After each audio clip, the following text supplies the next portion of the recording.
Bon, je vais laisser le temps à tout le monde de s'installer. Tout le monde est prêt pour la prière? Parfait. Merci Jésus pour cette nuit. Fais en sorte que cette journée soit une bonne journée ensoleillée, pas trop chaud, ni trop venteux, s'il te plaît. Fais en sorte que tout le monde aille bien. Bénis-nous. Au nom de Jésus. Amen.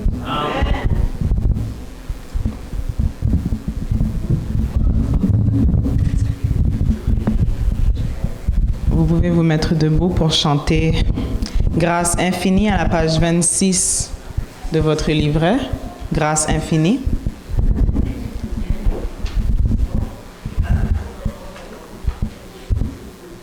Page 26, Grâce infinie.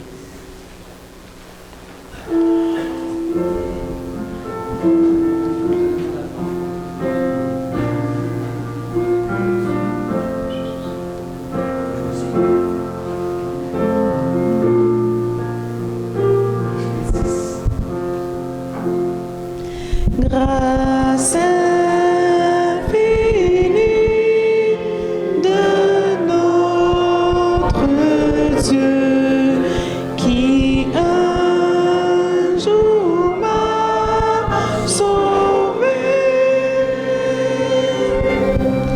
J'étais perdu, errant de lieu en lieu.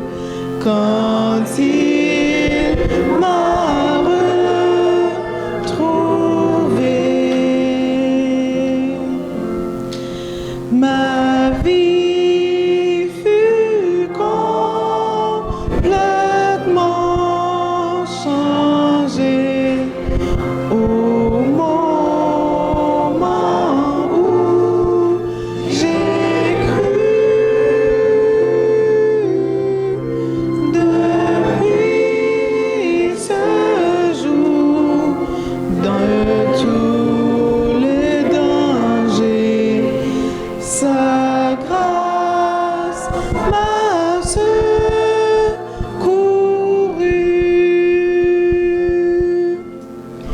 Dans mes épreuves et mes labeurs, suffisante est sa grâce. Je peux toujours compter sur sa faveur à chaque heure qui passe. Quand nous aurons pendant 1000 ans célébré ses louanges, nous pourrons comme au commencement lui offrir nos hommages. Amen, amen. Vous pouvez vous asseoir et on va avoir une musique spéciale de Danica et Daniel.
Bien, bonjour à tous. Ça a été un plaisir de vous voir et nous sommes presque à la fin. Et je crois que nous gardons tous un excellent souvenir de cette semaine ici. C'est la première fois que je suis venu à Pougouache et j'espère que ce ne sera pas la dernière fois, même si je ne suis pas invité à intervenir dans quoi que ce soit. Une des plus grosses difficultés lorsqu'on vous demande de présenter un sujet ou de faire une série de conférences, c'est laquelle d'après vous? De quoi je vais parler? Mais ça, parfois, on vous le demande déjà. Parler sur tel sujet. Quel public ils veulent atteindre? Quel public qu'on veut atteindre? Très intéressant. Il faut savoir à qui on va s'adresser, n'est-ce pas? Très bien. Mais la difficulté que tous les pasteurs et que tous ceux qui prennent la parole ont lorsqu'ils ont à préparer quelque chose, c'est trouver le titre. Trouver un titre qui soit assez clair et assez mystérieux en même temps. Si je vais dans les librairies, je passe mon temps parfois à regarder le titre des ouvrages qui sont vendus, parce que c'est ce titre qui va quoi? Qui va m'attirer. Surtout lorsque vous devez prêcher un message qui se prêche depuis combien de temps? Depuis 2000 ans, on parle de ce message. Hein? J'ai beaucoup aimé la prédication, n'est-ce pas, de Patrick. Mais ce qu'il m'a dit sur Jésus-Christ, je le savais depuis longtemps, mais il l'a situé dans un cadre tout à fait nouveau pour moi, le cadre militaire canadien. Dans l'évangélisation, c'est justement là la difficulté. Comment situer ce message du Christ qui est vieux comme Mathusalem, 2000 ans pour le Nouveau Testament, 4000 ans pour l'Ancien, dans un cadre qui attire. Je me rappelle, c'est une petite expérience, à 4 heures du matin, je crois que c'est José Élisée, qui un jour à 4 heures du matin, alors que j'habitais à Hawkesbury, me demande si je peux remplacer quelqu'un à Paris. Hein. Je ne sais pas s'il s'en souvient. Oui, un certain Valeret qui devait prêcher pour les jeunes. Et il ne pouvait pas venir. 15 jours avant, on me demande si je peux remplacer. Je n'avais jamais prêché à Paris. Et dans ma tête, les Parisiens sont des chialeux, n'est-ce pas? Et des gens qui se croient très philosophes. Je me suis rendu compte qu'ils sont comme tout le monde. Voyez-vous? Et lorsque je lui pose la question, José, sur quel sujet? À toi de choisir. C'est compliqué. Et heureusement, c'est la première chose que je demande à Dieu. Donne-moi le titre. Donne-moi l'hameçon, l'appât. C'est l'appât dans la prédication. Et alors, mon ami Marcel Desrochers, j'avais prié là-dessus, qui me dit, Carl, tu aimes les voitures? Je dis non, je n'aime pas les voitures. C'est pas ma passion. Hein. C'est pas ma passion. Mais il y a l'expo. L'expo des voitures, c'est quelque chose qui attire énormément de monde, n'est-ce pas? Je dis, bon, je viendrai pour une fois, je vais voir cette exposition des derniers modèles, etc., même si je ne m'y connais pas beaucoup, n'est-ce pas? Et j'arrive, je vois une grande pancarte avec le titre de l'expo, « Au volant de l'avenir ». Je dis, merci Seigneur. Je vais parler aux jeunes, et le jeune est sensible à quoi aujourd'hui? La voiture. Tous les jeunes n'ont qu'un rêve, un jour quoi? Avoir sa voiture au volant de l'avenir. Et l'avenir, c'est aussi un sujet qui passionne les jeunes. Que vais-je faire bientôt? Ça a été une série qui a beaucoup marqué, et bien sûr, je l'ai décliné avec les signes de la route, sens unique, enfin, tous les signes de la route contiennent un message qu'on peut appliquer. Voyez-vous? Alors donc, on m'a demandé au début même, eh bien, est-ce que c'est bien ça? Oui. Au début même du Covid, de faire une série, et j'avais pensé à un thème global au-delà de l'espérance. Si vous regardez bien, votre journée est agréable en fonction des attentes que vous avez et qui se réalisent. S'il n'y avait pas d'attente, la journée serait morte. Tant qu'on attend toujours quelque chose, on a l'impression de quoi? De vivre. On attend un ami qui va passer, on attend un coup de téléphone, on attend la réponse à une demande de travail, on attend, n'est-ce pas, eh bien, une invitation quelconque. On est toujours dans une situation d'attente. C'est ce que j'appelle, on vit avec des petits espoirs. Oui ou non? D'où l'expression, tant qu'il y a la vie, il y a l'espoir. Et tant qu'il y a de l'espoir, il y a la vie. Mais au-delà des petits espoirs, quel est le grand espoir? Réponse classique du chrétien. Mais quand vous adressez un public qui ne l'est pas, je crois et je suis parfois étonné, parce que quand j'étais voir le cimetière d'Halifax, là où se trouvent avec mes amis les rescapés du Titanic, et en regardant ce cimetière avec ces tombeaux, j'arrive à la conclusion que même si les gens ne le disent pas, même s'ils ne le sentent pas, il y a au fond de chaque être humain un espoir, celui de quoi? De revivre. J'en suis convaincu. J'en suis convaincu. Mais en tant que prédicateur, en tant que chrétien, comment toucher cette corde sensible? Qui ne voudrait pas voir sa femme? Qui ne voudrait pas voir son enfant? Et d'ailleurs, je vous le dis, j'ai lu un magnifique livre intitulé « La tentation du christianisme ». Pourquoi, au 1er siècle, le christianisme explose? Ce n'était pas le message de la crucifixion en premier lieu. Non. C'était deux messages. Dans ce livre où j'ai lu, il y en a un qui dit, voilà, qu'est-ce qui a touché les Romains? C'est le concept d'un Dieu proche, d'un Dieu d'amour, d'un Dieu sensible au cœur. Les païens de l'époque n'avaient pas une vision d'un tel Dieu. Au contraire, ils avaient la vision d'un Dieu qu'il fallait toujours quoi?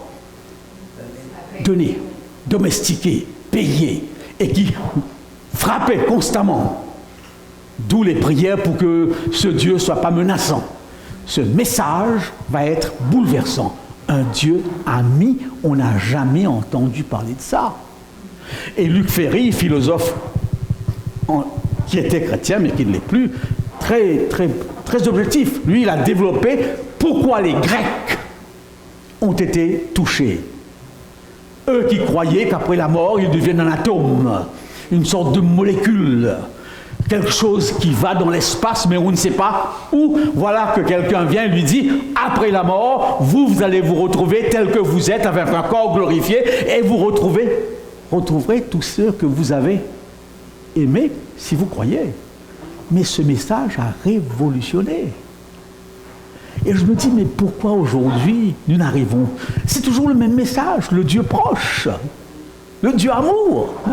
C'est toujours le même message, eh bien le Dieu qui vous donne la garantie que la mort n'est pas quoi? La fin. Comment faire pour, avec ce même message aujourd'hui, réveiller les gens, les attirer, n'est-ce pas? Je ne vous cacherai pas, je vous partage. Parce que, lorsque je suis arrivé au Québec, je me rendais compte d'une chose.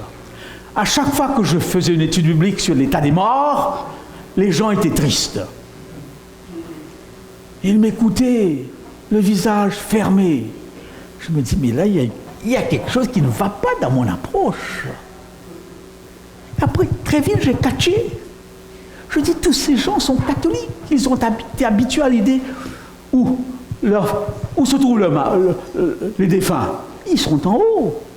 Certains vous disent même, je leur parle. Et moi, j'arrive avec un message qui leur dit, il n'y a rien après. Ils sont dans le tombeau, ils sont pourris là-dedans. Et mon message, au lieu d'être un message d'espérance, était devenu un message de quoi? De désespoir. Et j'ai changé de bord. Quand je présente un catholique cette question, je mets l'accent sur « En Christ, nous sommes tous où? Déjà au ciel. Christ est ma vie, la mort m'est un gain. J'ai hâte de mourir et d'être avec Christ. Pensez en termes, non pas qu'il est sous tombe, mais qu'il est là, comme dans un disque dur, où se trouve la musique déjà, et Dieu, à un moment, pesera sur le bouton, la résurrection. Alors, une petite introduction, parce que je ne vais rien vous dire de nouveau ce matin. Non, vous l'avez entendu. Mais je vais vous le dire dans le cadre, de quelque chose d'autre. Mon titre, c'est « Le sang et le vaccin de l'espoir ». Lorsqu'on m'a demandé de faire cette série, où il semble-t-il, il y a eu 10 000 personnes qui l'ont écouté, Zoom était tout à fait nouveau. Zoom a eu un effet extraordinaire au début, n'est-ce pas? Aujourd'hui, ça commence à s'atténuer comme toute chose. J'ai pensé, en ouvrant les journaux, pratiquement tous les jours, il y avait le vaccin de l'espoir. Tout le monde l'attend. Tous les pays, tous les laboratoires travaillent sur un seul vaccin. Le vaccin qui va apporter quoi? La solution. Bon, il est vrai, dans le cadre du Covid, ça a été un vaccin de désespoir pour beaucoup. Parce que malgré les vaccins, ils sont quoi? Ils sont morts.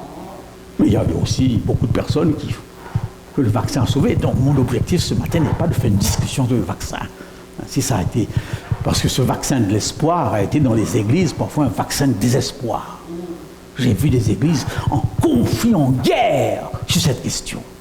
Même les adventistes. Des familles déchirées entre ceux qui ont fait le vaccin et ceux qui n'ont pas fait. C'est terrible. C'est terrible. Même chez nous. On n'est pas différent parfois des autres, n'est-ce pas? Eh bien oui, mais personne ne pourra me dire que le vaccin en soi n'est pas une découverte extraordinaire. Nous sommes tous dans les pays occidentaux, déjà à la naissance, nous devons nous vacciner contre certaines maladies sans quoi vous n'entrez même pas à l'école, n'est-ce pas? J'ai été en Afrique pendant 8 ans, travaillé, à chaque fois que je suis parti en Afrique, il fallait faire une série de vaccins, sans quoi je ne mettais pas les pieds en Afrique. C'est quand même une des grandes découvertes du siècle, même si celui du Covid n'est peut-être pas encore au point. Est-ce qu'il le sera un jour? Je ne sais pas. Alors, je voudrais juste ce matin que nous puissions comprendre que Dieu nous parle tantôt d'une manière, tantôt d'une autre. Il nous parle dans le schéma de pensée de notre culture. Il nous parle avec nos mots. Si Dieu s'adressait à nous aujourd'hui, il parlerait à nous en termes technologiques, n'est-ce pas? iPad, iPhone, ordinateur. Mais ça, c'est notre vocabulaire d'aujourd'hui. Oui ou non? Voyez-vous? C'est pourquoi je vous disais hier quelque chose qui a peut-être choqué, n'est-ce pas? Qui a peut-être choqué. Eh bien, la Bible ne s'adresse pas à nous. Non. Elle est pour nous. Mais elle s'adresse en premier lieu à des gens qui parlaient le grec, qui parlaient l'hébreu, qui parlaient l'araméen, qui étaient dans une culture bien loin de la nôtre. C'est pourquoi je vous en prie, quand vous interprétez la Bible, ne passez pas d'un verset directement au XXe siècle. À 2024. Ce verset a été écrit il y a 4000 ans, ce verset a été écrit il y a 2000 ans, dans un contexte qui n'est pas le vôtre. Alors donc ne faites pas des transpositions, comme quelqu'un me disait, nous, en tant qu'adventistes, nous disons, eh bien c'est ici la persévérance des saints, ceux qui gardent les commandements de Dieu et qui ont la foi de Jésus-Christ. C'est quoi la foi de Jésus-Christ? Madame White. Mais qui dit ça que c'est Madame White? Ce texte a été écrit au 1er siècle. Madame White ne savait même pas si elle allait un jour exister. On passe trop vite, sans se demander, mais comment les gens de l'époque l'ont compris. Quand nous avons compris comment ils ont compris, nous pouvons maintenant nous poser la question, comment nous, aujourd'hui, en 2024, nous le comprenons. Et il doit y avoir une continuité entre comment ils ont compris et comment nous le comprenons, pour qu'on puisse dire on a la même Bible. Alors, ce qui frappe, n'est-ce pas, dans le texte biblique, c'est cette utilisation massive de sang. Le mot sang revient constamment dans les textes bibliques. Le mot sang est employé 3 fois plus que le mot croix, 5 fois plus que le mot mort. C'est un mot clé qui peut-être nous ne dit pas grand-chose à nous aujourd'hui. Alors il faut comprendre tout ce que ce mot pouvait dire, n'est-ce pas, pouvait dire à quelqu'un de l'époque, à quelqu'un de l'époque. Eh bien oui, l'importance donc culturelle. Je voudrais vous rappeler certaines choses très simples, n'est-ce pas? Très très simples. La Bible est très en avance sur la science, sur beaucoup de choses. La Bible n'est pas un livre scientifique. Chers jeunes, ne cherchez pas dans la Bible des explications de dinosaures. Ce n'est pas son problème. Ce n'est pas son problème, l'explication de dinosaures. Même si on voudrait savoir si les dinosaures existaient dans la Genèse. Mais c'est sur un autre plan qu'il faut discuter. Non, ce n'est pas son problème, voyez-vous. Mais je suis quand même impressionné parce que la Bible dit bien le sang, la vie est où? Dans le sang. Et on a pris du temps au point de vue médical pour l'affirmer. Je vous lis quelques versets. Seulement, vous ne mangerez pas point de chair avec son sang, avec son âme, avec son sang. C'est ici une loi perpétuelle pour vos descendants. Dans tous les lieux où vous habiterez, vous ne mangerez ni graisse, ni sang. Vous ne mangerez pas point de sang, ni d'oiseau, ni de bétail, dans tous les lieux où vous habiterez. Celui qui mangera du sang d'une espèce quelconque, celui-là sera retranché de son peuple. Seulement, garde-toi de manger le sang, car le sang, c'est l'âme. Et l'âme, c'est la vie. C'est pas quelque chose qui vole quelque part. L'âme, c'est la vie. Texte très intéressant. Et quand vous allez dans le contexte de l'époque, vous le comprenez. À Rome, quand un gladiateur mourait dans les arènes, tous les épileptiques qui regardaient la lutte se précipitaient sur lui pour boire son sang. Voyez-vous votre réaction? Aïe, aïe, aïe. Ça, c'est ma réaction. Aïe, aïe, aïe. Mais lui ne disait pas aïe, aïe, aïe. Il disait quelle occasion.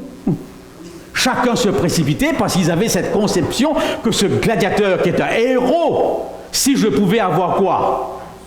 Son sang, son énergie, sa force, la guérison. Voilà donc quelque chose. Les Incas, les Indiens d'Amérique, lorsqu'ils scellaient une amitié, comment est-ce qu'ils le scellaient? Par le sang. Est-ce que vous le faites? Nous, on échange les bagues. On échange quelque chose de particulier. Souviens-toi de moi, garde ça. Mais on ne dit pas, écoute, tranche tes veines ici, voilà. Ça nous paraît drôle. Certains l'ont fait. Peut-être que certains ont déjà fait ça. N'est-ce pas? Mais ça vous montre que le sang était un symbole de quoi? D'amitié, d'amour, de réconciliation. Nous sommes bien loin là. Même si, durant le Covid, ça m'avait intéressé de voir combien, n'est-ce pas, combien on faisait une grosse publicité pour le don du sang. Et là, je voyais bien des affiches, la vie, le sang c'est la vie, donnez 1 heure de don sauve 3 vies. Donc, on n'est pas très loin, mais quand même, lorsqu'on voit le sang dans ses urines, lorsqu'on voit le sang couler de son nez, lorsque l'enfant voit le sang qui coule d'une blessure, quelle est sa première réaction? La peur. Je suis en âge où je regarde toujours mes selles pour voir s'il y a une trace de sang. Parce que je sais que s'il y a une trace de sang, ça signifie quoi? Qu'il faut aller où? Oui, il faut aller faire des examens, il faut aller faire des... Parce que le sang fait peur. N'est-ce pas? Je n'aurais jamais pu être médecin. Parce que le sang m'effraie, et quand je vois trop de sang qui coule, ma première réaction, c'est faire quoi? Me sauver. Mais ce n'était pas du tout la conception de l'époque par rapport au sang, n'est-ce pas? J'ai lu un magnifique livre, À son image, du docteur Brand. Il l'écrit avec un journaliste évangélique que j'aime beaucoup, Philippe Yancey. Et dans ce livre, À son image, le docteur Brand nous fait comprendre combien, n'est-ce pas, tout le plan du salut on peut l'expliquer à partir du corps humain. À partir du sang humain, on peut expliquer toutes les doctrines. Et à partir du cerveau, qui est un ordinateur extraordinaire, quand vous pensez qu'un cerveau n'a pas la grosseur de la poignée d'une main, tout ce que le cerveau est capable de faire, c'est fou. Nous avons une idée avec nos ordinateurs. Mais qui a conçu l'ordinateur? C'est le cerveau humain, le plus grand. Alors, Dr. Brand nous dit, très rapidement, certains sont médecins parmi vous, je ne sais pas, le sang est composé de globules rouges, de globules blancs, de plaquettes, de plasma. Il est pompé par le cœur qui a un poids de 300 grammes. Il a un débit de 5301 G par jour. Sa valve fonctionne 4 à 5000 fois par heure. Dans une goutte de sang de la taille d'un O, vous trouvez 5 millions de globules rouges, 300 000 plaquettes, 7 000 globules blancs. On ne prend pas conscience qu'il y a tout un laboratoire que nous transportons du matin jusqu'au soir. N'est-ce pas? Et ça fonctionne comme une usine extrêmement perfectionnée. Si on prenait, n'est-ce pas, la canalisation des veines, des artères, ça ferait un pipeline immense, n'est-ce pas?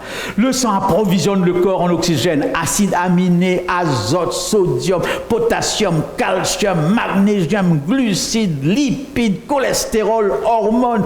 C'est un vaste pipeline. Il évacue les déchets, les gaz usés, les résidus de... C'est la vie. C'est la vie. Malheureusement, nous ne disons pas, on dit je t'aime de tout mon cœur. Et c'est le cœur qui pompe le sang. On ne dit pas je t'aime de tout mon sang. C'est ce que ça veut dire. Je t'aime tellement que ton cœur, ta vie, c'est ma vie. Alors, Dr. Brand nous raconte une belle expérience. Il dit ceci, qu'il ne voulait pas être médecin, parce qu'il avait peur du sang. Le pu, ça le répugnait. Mais il a été médecin quand même. Et un jour, une femme, on a apporté une femme qui était inconsciente. Très belle femme, inconsciente. Et il fallait à tout prix quelqu'un pour être à côté des appareils de transfusion, pour voir que ça coulait bien. On est un petit peu à l'ancienne époque, n'est-ce pas? Et il était quelque part, on lui a dit « Bran, à toi !» Ça l'embêtait d'être là à côté de cette personne inconsciente. Et à côté des appareils, il fallait qu'il veille que le sérum coulait. Et lorsque tout à coup, il a senti une petite pulsation, il a pensé que c'est son doigt. Mais ce n'était pas son doigt. C'était le doigt de la femme. Et tout à coup, pendant les heures, les minutes qui ont suivi, raconte-t-il, le visage reprenait ses couleurs. N'est-ce pas? La vie revenait. Et il dit dans son livre, j'avais vu un miracle, celui d'un cadavre qui revient là, à la vie, le sang. Et vous comprenez maintenant, avec cette histoire, et avec tout ce que je vous ai dit sur la vision du sang de l'époque, pourquoi le sang est le symbole par excellence de l'œuvre de qui? De Jésus-Christ. Sans effusion de sang, il n'y a quoi? Point de pardon, point de vie.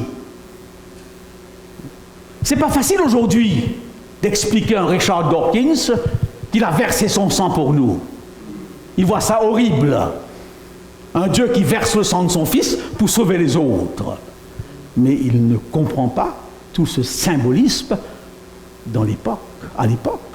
Bien qu'il puisse comprendre toute la valeur d'une transfusion. Oh, que j'aime cette histoire. Elle est belle, cette histoire. Je l'ai commentée plusieurs fois. Jésus va pour faire un miracle chez quelqu'un qui lui avait dit « Viens !»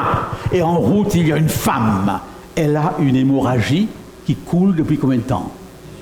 12 ans. Ne me demandez pas d'expliquer. Demandez aux femmes ce que c'est. N'est-ce pas? Parfois, nous les hommes, nous expliquons des choses que nous ne comprenons pas. Dites, l'enfantement est un symbole de la conversion, hein, enfanter. Mais je ne peux pas parler de ça, je n'ai jamais enfanté. Voyez-vous? Demandez aux femmes de parler de ça. Qu'est-ce que c'est que les douleurs de l'enfantement? Bien que j'ai connu en Afrique une tribu où lorsque la femme est en travail, l'homme est sur un arbre et il imite la douleur. La femme a la douleur et l'homme lui joue le rôle. Bizarre, j'ai jamais compris, mais c'est comme ça, ce sont les absurdités humaines. Eh bien oui, cette femme voit sa vie partir parce que le sang qui coule, c'est la vie qui s'en va. C'est vrai, la vie qui s'en va. Elle entend parler de Jésus-Christ. Première étape, elle entend parler.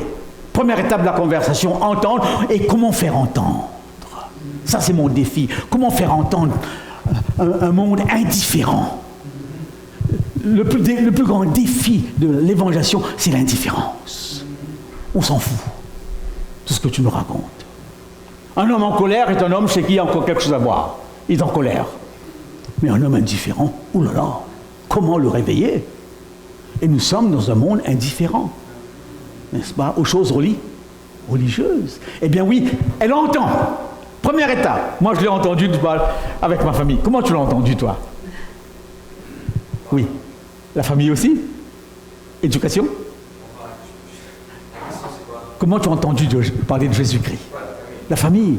Toi, Benjamin, c'est ça ton nom, hein? Content de voir ces jeunes parmi nous. La famille. Jean, la famille aussi? Ta famille était adventiste? Ah non. Ta mère. Très intéressant de temps en temps de savoir, de nous rappeler comment nous avons entendu. C'est la première étape. La foi vient de ce qu'on entend. Deuxième étape, elle touche. Ce n'est pas facile pour elle de toucher.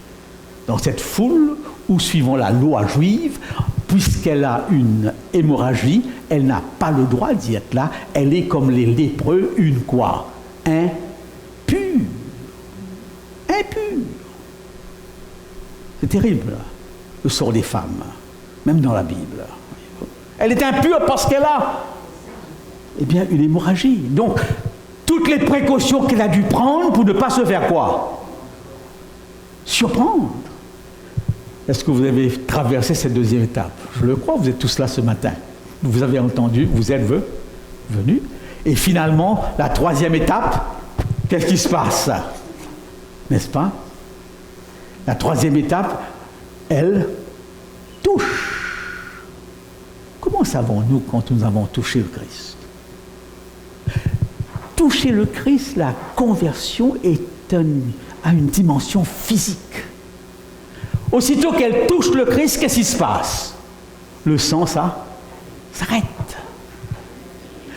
Regardez votre vie. Qu'est-ce qui existait? Qu'est-ce qui a commencé? Et qu'est-ce qui s'est arrêté au moment où vous avez rencontré le Christ? Qu'est-ce qui est arrêté? J'aime écouter les témoignages parce que je suis jaloux parfois. J'ai grandi adventiste, comme on en discute très souvent avec Elisabeth. J'ai grandi adventiste, je suis tombé dans le moule. Et j'ai l'impression qu'il n'y a rien qui s'est arrêté. Tout a continué. Je ne peux pas dire, comme beaucoup d'entre vous, j'étais, maintenant je suis. Il y a un tas de choses que je n'ai jamais faites dans ma vie. Un petit verre de vin, jamais bu. Un petit alcool. Oh là là, ah, c'est le mien. Toute cette semaine, ça n'a pas sonné, c'est juste ce matin que ça sonne. Oh là là, c'est un peu terrible. Oh là là, je n'arrive jamais à arrêter ce truc. Est-ce que quelqu'un peut l'arrêter pour moi? Vous l'avez... Ah, je suis très mauvais avec tous ces appareils. Voyez-vous? Merci beaucoup. Oh là là, heureusement que vous êtes là. Eh bien oui, mais je sais, alors je le disais hier, Dieu m'a passé au travers de certaines épreuves et je sais que quelque chose s'est passé. Je ne peux pas dire comme quelqu'un, j'étais dans la drogue, j'étais dans la marijuana. Je n'ai pas connu tout ça, n'est-ce pas? Rien. Parfois je me dis, je vais partir de ce monde sans avoir dansé avec une femme. Je ne sais pas ce que c'est. Gisèle me parle de ça. Elle sait ce que c'est que la danse. J'ai manqué quelque chose. Mais j'ai un copain qui s'appelle Claude Mainville. Quand je lui raconte tout ça, lui qui a tout connu, il a tout connu, Claude. Il me dit, tu n'as rien perdu. Remercie Dieu d'avoir parcouru tous ces chemins de travers. Eh bien oui, la vie revient, cette femme est délivrée. Eh bien oui, le vaccin de l'espoir, tout le monde est d'accord.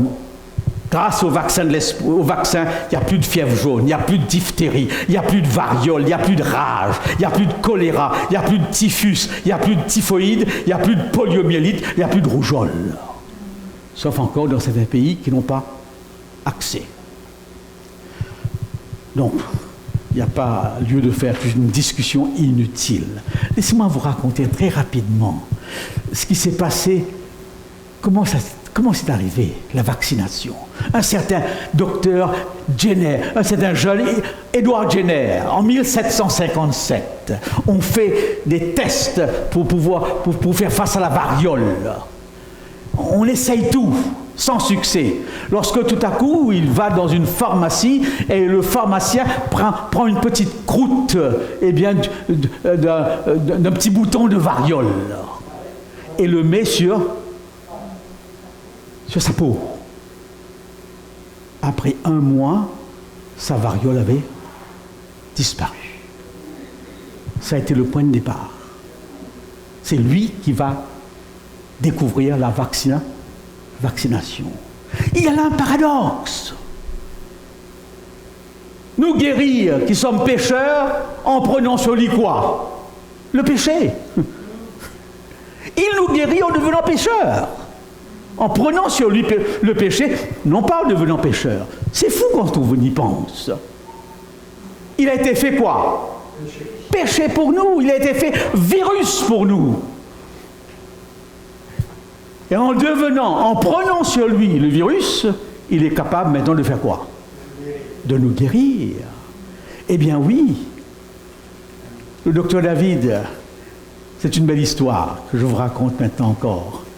Docteur David, quand il était jeune, avait de l'hépatite.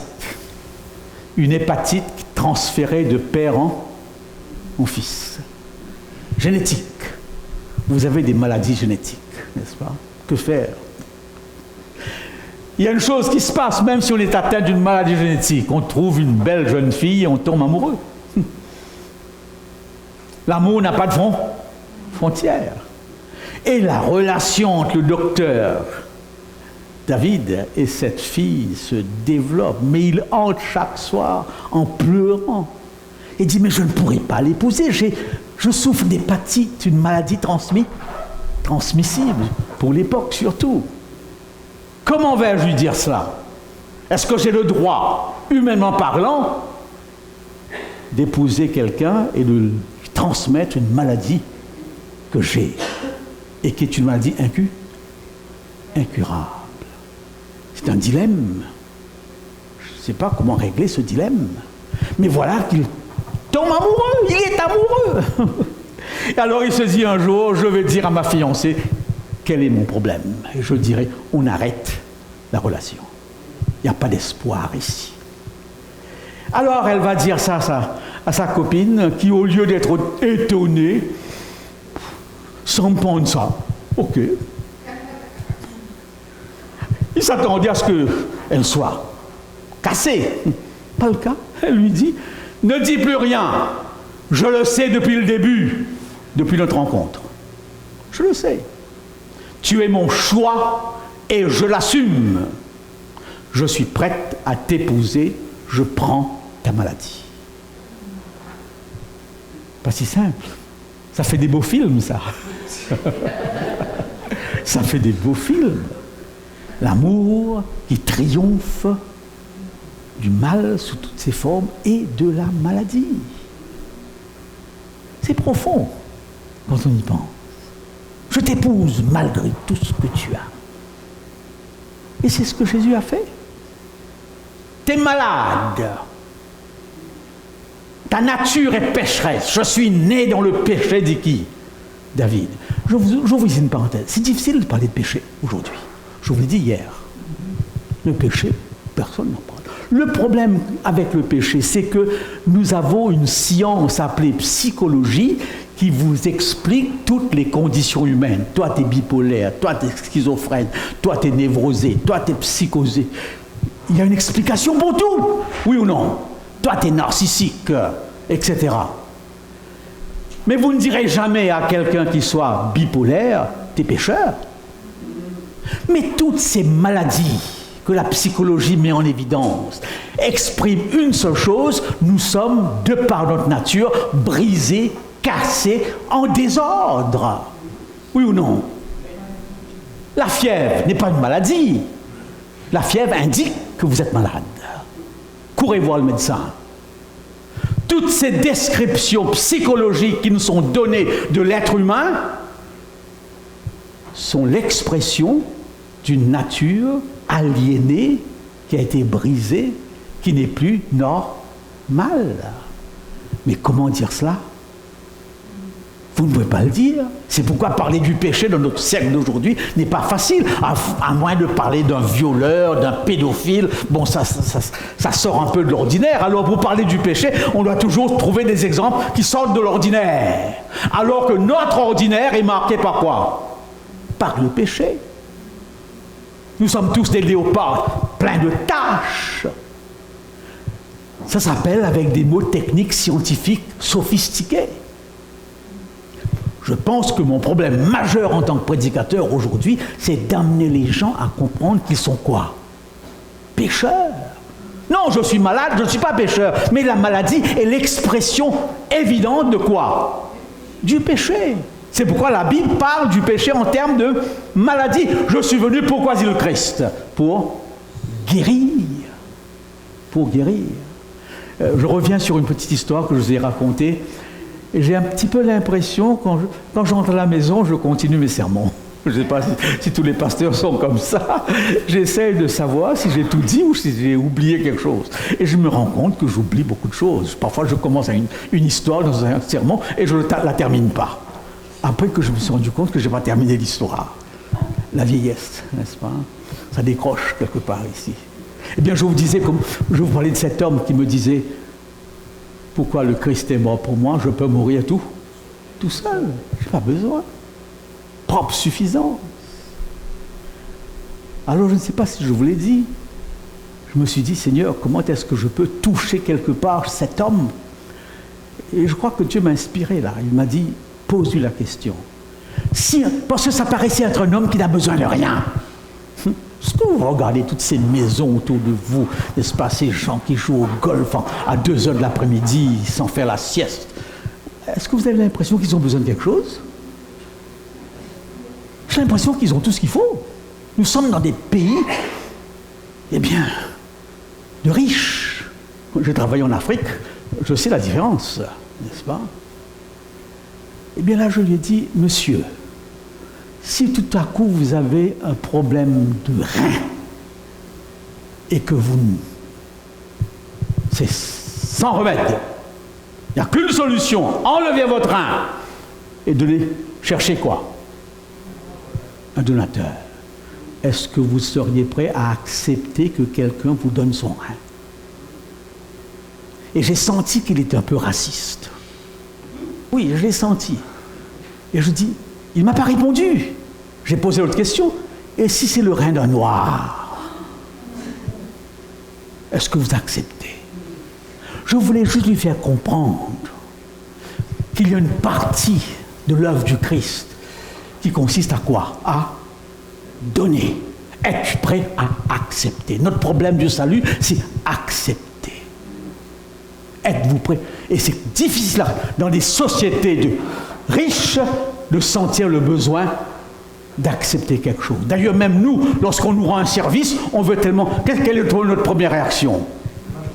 Rendre l'appareil. Parce qu'au fond de notre cœur, on n'est pas prêt à accepter un service qui soit totalement quoi? Gratuit. La gratuité de notre civilisation n'a pas une bonne presse. On veut toujours payer en retour. Si je fais un repas communautaire dans mon église, bon, je n'ai pas d'église, et que j'invite la communauté, je vais mettre une petite somme, au moins 10 $. Si je dis repas gratuit, qu'est-ce qu'ils vont se dire? Il y a quelque chose derrière cela. On soupçonne quelque chose qui donne totalement gratuitement. Eh bien, cet homme, je suis parti de là.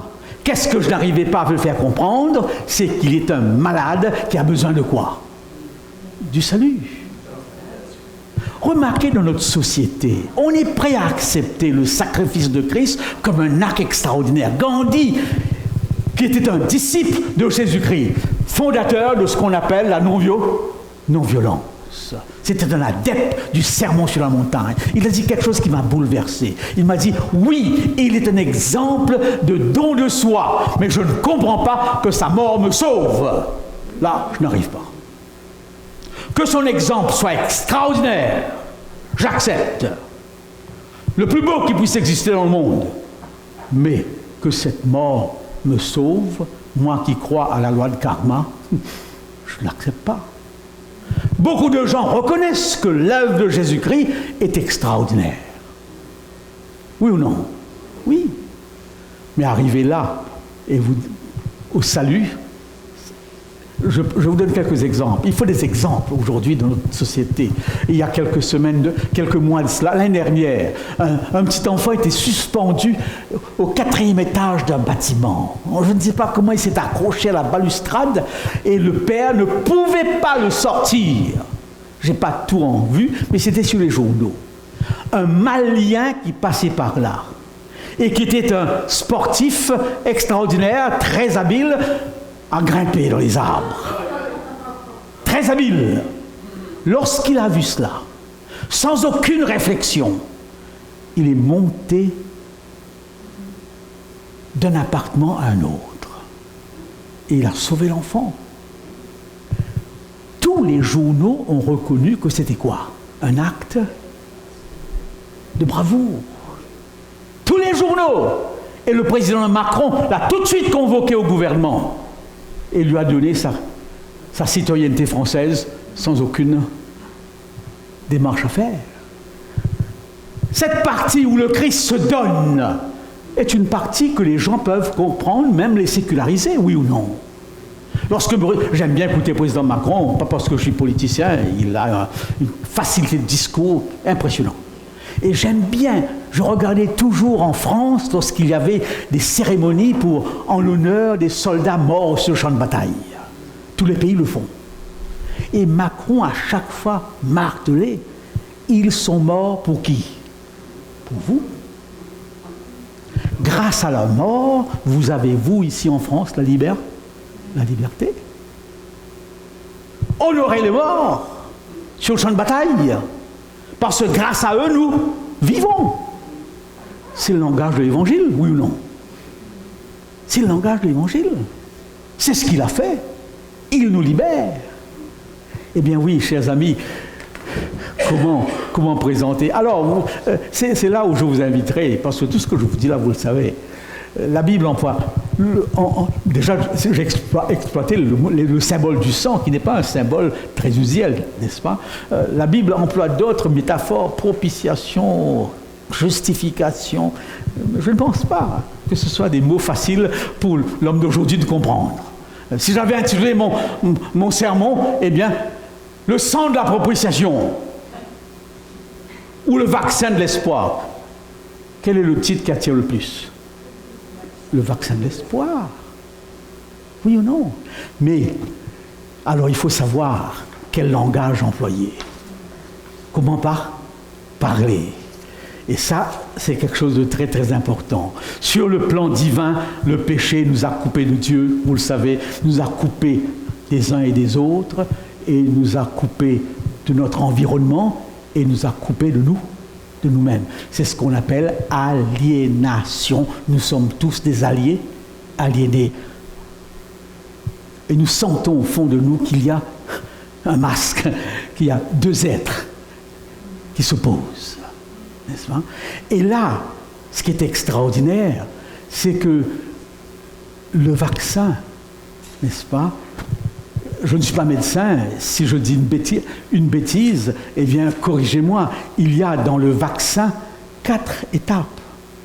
L'injection, l'incubation, ensuite l'annonce qu'on l'a eu et la réjouissance de tous ceux qui sont vaccinés et qui sont maintenant capables de vivre sans la maladie.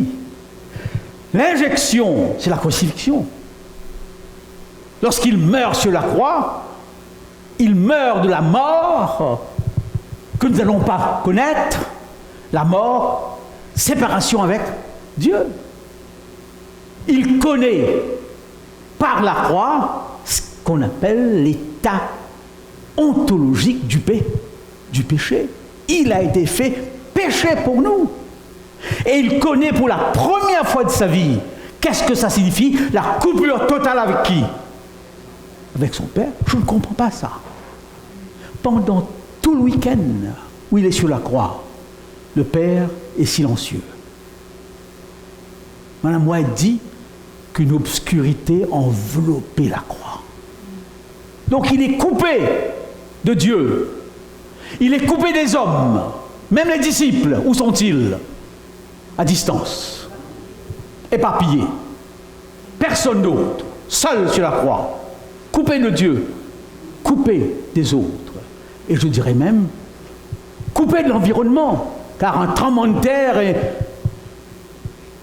envahit la croix. La nature se révolte. Et on pourrait même dire qu'il est coupé de lui-même. Il n'est plus sur cette croix fils de Dieu. Oui ou non? Il est limpide. Celui qui porte. C'est pourquoi le vaccin me donne une image très intéressante. Et lorsque j'ai présenté cette conférence, vous savez, on prêche sur Zoom, combien qui écoutent, on ne sait pas. On ne sait pas. Mais parfois, on peut avoir une réaction. Et là, on m'a dit, il y a quelques personnes qui ont été touchées par la métaphore du sang pour comprendre la croix. Eh bien oui, le vaccin de l'espoir. Lorsque vous dites, en riant, je suis vacciné, vous avez tous déjà dit ça. T'inquiète pas, je suis vacciné. Qu'est-ce que ça veut dire?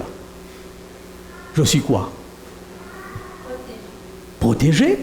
Il y a l'autre mot plus technique. Sauvé, ok. Je suis immunisé. Qu'est-ce que ça veut dire? Ce que tu me dis n'a pas d'effet sur moi. Lorsque je dis qu'en Christ j'étais vacciné, qu'est-ce que ça veut dire? Le péché n'a plus aucun pouvoir. C'est ce que Paul dit. Né de nouveau, vous êtes une même plante avec lui, et le péché n'a plus aucun pouvoir sur vous. Est-ce que nous prenons ça au sérieux? Est-ce que nous sommes conscients de ça? Est-ce qu'on peut dire vraiment, le péché n'a aucun pouvoir sur moi? N'est-ce pas? La question est capitale. La question est profonde. Vaccinés. Sommes-nous vaccinés? Ou est-ce que nous le sommes, mais le vaccin n'a pas encore totalement fait son travail? Il est encore en gestation. N'est-ce pas? Mais ce qui est extraordinaire, ce qui a été répété plusieurs fois, c'est qu'une fois vaccinés devant Dieu, nous sommes quoi? Sauvés. Nous ne devons plus penser en termes de péché. Nos culpabilités. Il y a une femme qui un jour est venue me voir, et je vous le raconte en terminant. Pasteur, je pense que Dieu ne m'a pas pardonné. Je lui dis, mais pourquoi tu dis ça? Eh bien oui, j'ai commis une faute grave, et je n'arrive pas toujours à me libérer de ce souvenir. Là, je lui dis, attention, Dieu t'a pardonné. Ce sont tes émotions qui te rappellent quoi? Les souvenirs. Il faut vivre avec. Les émotions vous rappellent les souvenirs.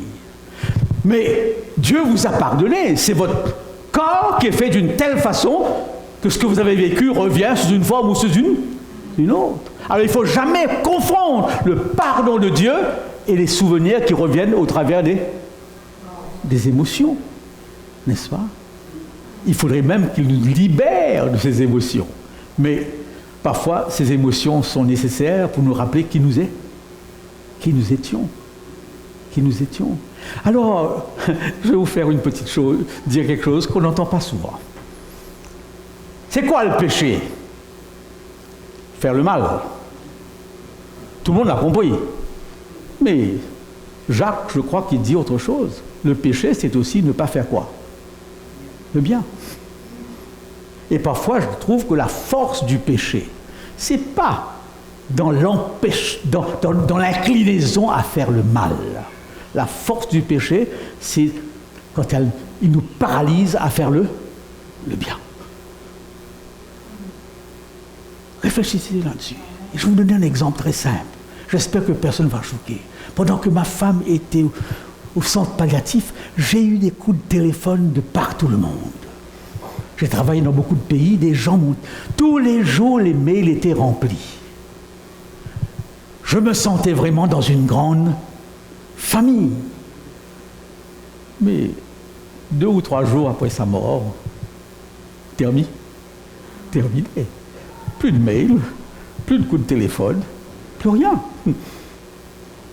C'était une roue de secours ou une présence précise, ciblée pendant une période de temps. Le temps où nous sommes quoi? En souffrance. Et lorsque tout va bien, on a l'impression que personne n'y pense. Le mal, c'est aussi de ne pas faire le bien. Je vous donne un petit conseil très simple, que j'essaye dans ma vie, mais pas toujours.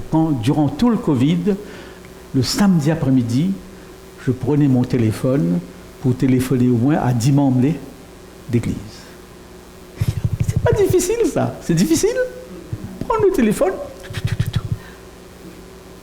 Il n'y a rien de plus simple aujourd'hui dans notre monde moderne de prendre son téléphone, d'appeler quelqu'un. Est-ce que nous avons la difficulté de le faire? Soyons francs. Est-ce que nous avons la difficulté de faire le bien à quelqu'un, ou dans tous nos sermons, nous mettons là-dedans, réjouissez-vous avec ceux qui se réjouissent, pleurez avec ceux qui... Est-ce que nous prenons facilement notre téléphone pour faire du bien à quelqu'un juste par un petit coup de fil? Quelqu'un m'avait dit, mais pourquoi tu me téléphones? Il y a quelque chose? Non, je dis, il n'y a rien. Tu es mon frère, je te téléphone juste pour prendre tes nouvelles. Je vais vous donner mon numéro de téléphone là, demain. Si samedi après-midi, vous voulez m'appeler, appelez, on va jaser. On va causer. Se demander comment ça va à Bouctouche, comment ça va chez Diac, comment ça va chez vous. Est-ce que vous avez déjà prié avec quelqu'un au téléphone? C'est facile. Encore plus facile, vous ne le voyez pas. Il ne peut pas vous intimider. Maintenant, j'ai cette habitude de le faire. Et très souvent, lorsque je téléphone un membre d'église, je dis, est-ce qu'on peut prier ensemble? Certains sont étonnés que je ne le fasse pas. Téléphone. C'est parfois plus difficile à faire le bien et plus facile à faire quoi? Le mal. Et le bien que Dieu nous demande de faire, c'est des petits gestes très simples parfois. Mais on n'y pense pas. On n'y pense pas. Eh bien oui, le vaccin de l'espoir. Je termine par une histoire. Music Box. Faites attention. Dans mes sermons, je fais beaucoup d'allusions à des films. Et parfois, quelqu'un est venu me dire une fois, tu vas au cinéma?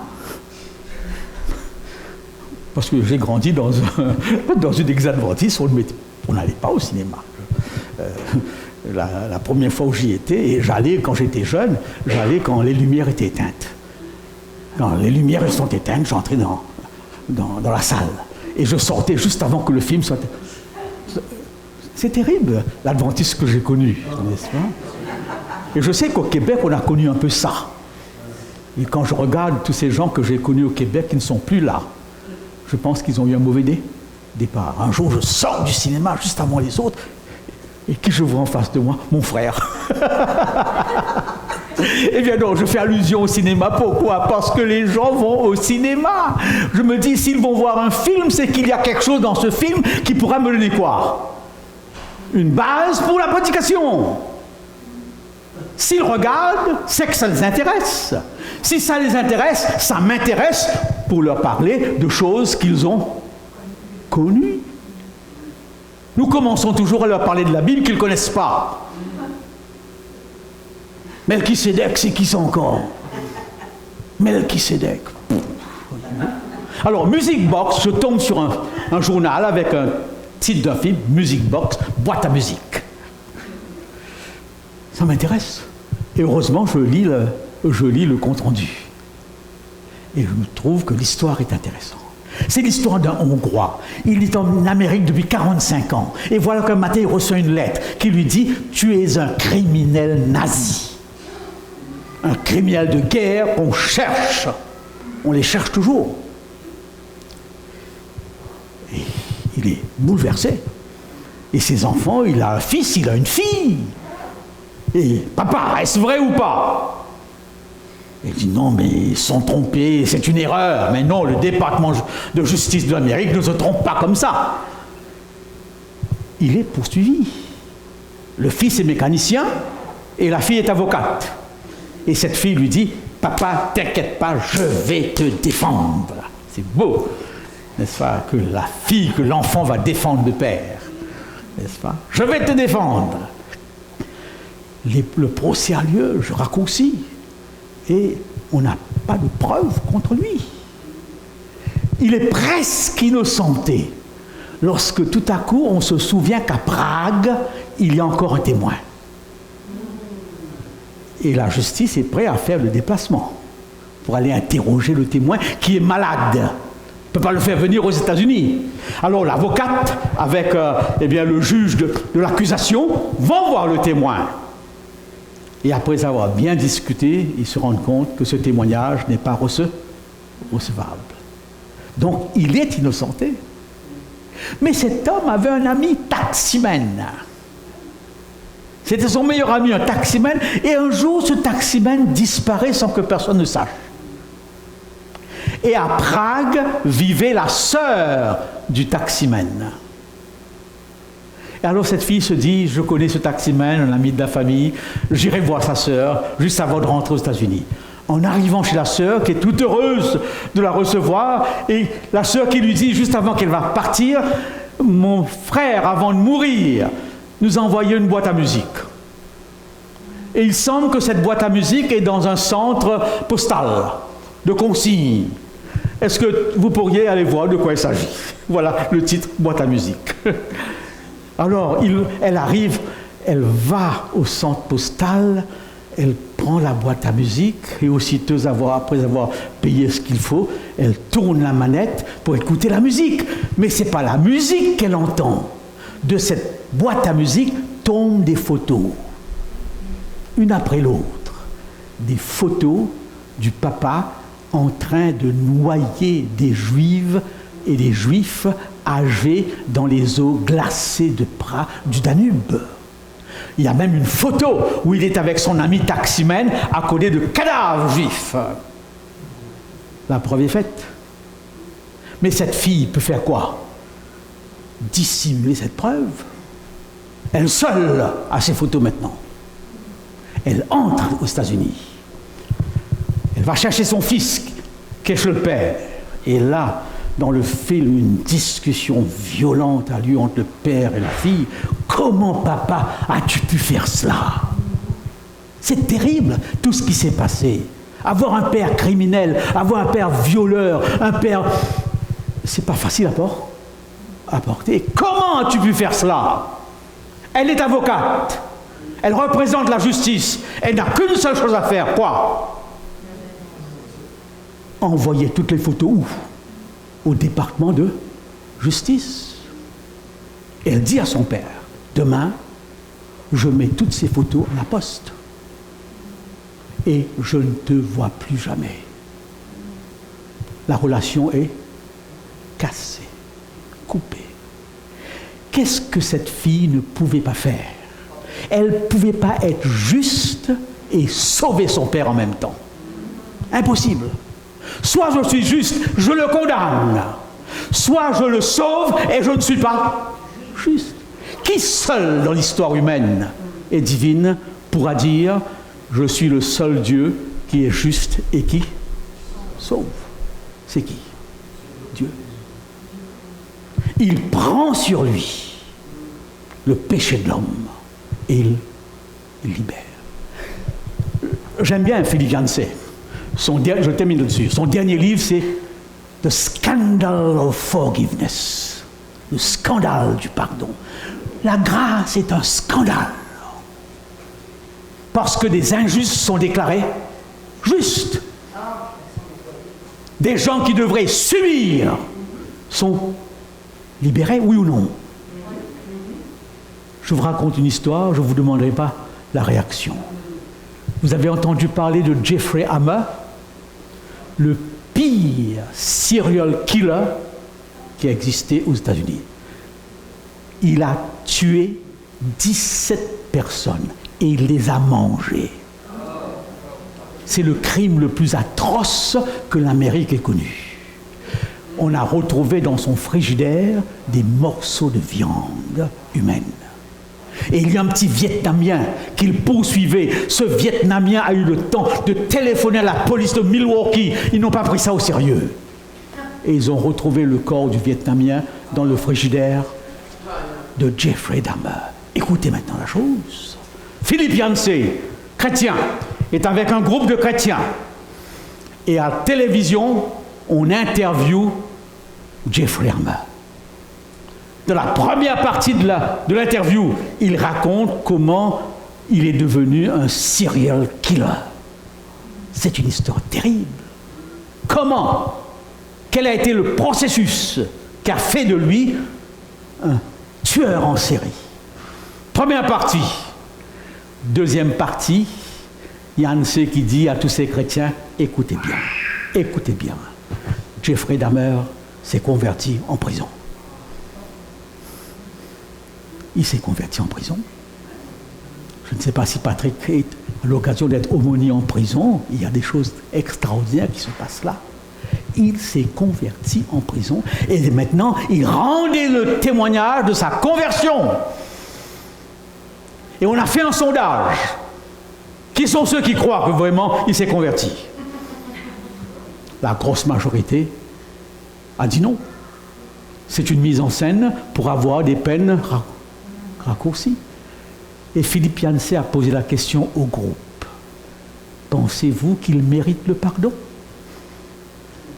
Je vois, à chaque fois que j'ai raconté cette histoire, je vois des sœurs qui disent « Ne répondez pas trop vite, je vous en prie. Ne répondez pas trop vite. Je ne sais pas si votre fille était dans le frigidaire, si vous aurez dit oui. » Nous avons en tant que chrétiens tendance à répondre tout de suite très vite, et parfois avec un verset biblique à l'appui. N'est-ce pas? Attention, la réalité humaine, c'est pas si simple. Eh bien, dans le groupe, il y a une femme qui a dit « Je ne crois pas qu'un homme pareil peut être pas pardonné. C'est ignoble. C'est pas possible. » Quelques-uns ont dit « Oui, là où le péché abonde, la grâce surabonde. » Mais ils l'ont dit timidement. Vous sentiez que c'était difficile. Et pourtant, la Bible dit « Si je vais au ciel, je vais le voir au ciel. » Pensez-vous qu'un homme pareil peut se convertir? Y a-t-il encore espoir pour lui? Est-ce qu'il y a un vaccin de la dernière minute qui pourrait le retirer de sa prison? L'Évangile dit oui. Là où le péché abonde, la grâce surabonde. Il y a toujours espoir. Comment présenter ce message aux Québécois, aux gens du Brunswick, à l'Occident qui a perdu le sens du péché, le péché mignon, le péché divin? Comment faire comprendre aux gens qu'ils ont besoin d'un sauveur, qu'ils vont retrouver leur bien-aimé s'ils croient en Dieu au ciel, qu'ils ont un Père, Dieu, qui est un Père à qui on peut tout dire et lui parler sur un ton de tous les jours. Le vaccin de l'espoir. Au-delà de nos grands espoirs, au-delà de nos petits espoirs, il y a le grand espoir du salut en Jésus-Christ et du retour de Jésus-Christ.